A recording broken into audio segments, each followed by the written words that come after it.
আওয়ামী ফ্যাসিবাদী সরকার বিগত 17 বছর ধরে এদেশের প্রতিটি মানুষের উপরে জুলুম করেছে।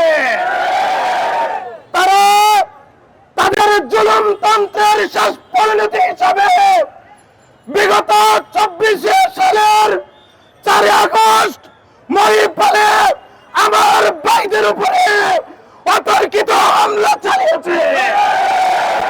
আমার ভাইদেরকে সেদিন মহিপালে গুলির আঘাতে তাদেরকে যাত্রা করে তাদেরকে শহীদ করা হয়েছে।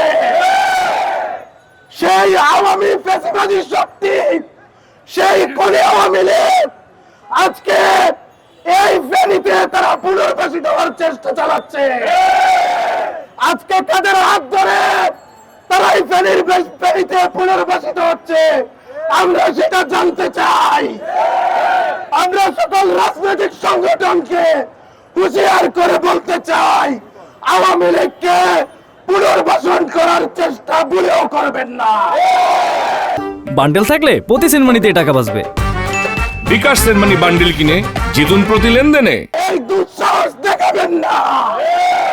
আমরা প্রশাসনকে হুঁশিয়ার করে বলতে চাই, কালকে রাত্রে প্রশাসনের কাছে তথ্য থাকার পরেও সকালে কিভাবে আওয়ামী লীগ এখানে মিছিল করে,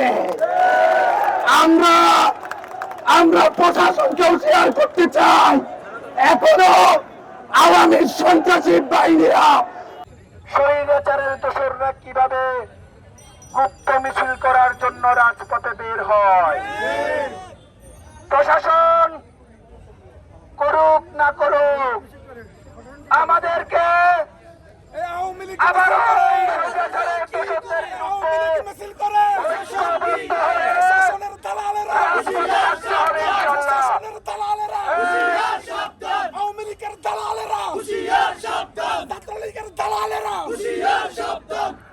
আমরা জাতীয়তাবাদী ছাত্রদল ফেনী জেলা শাখা আবারও রাজপথে নেমেছি।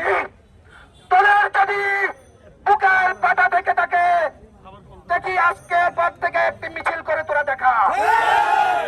আমরা শত গুলির মুখে, পুলিশের গুলির মুখেও এই ফেনীর টাং রোডে মিছিল করেছিলাম। আমাদের সাংবাদিক ভাইয়েরা সাক্ষী আছে। কিন্তু ওই দেশদ্রোহীদের কোন স্থান ফেনীর মাটিতে হবে না ইনশাআল্লাহ।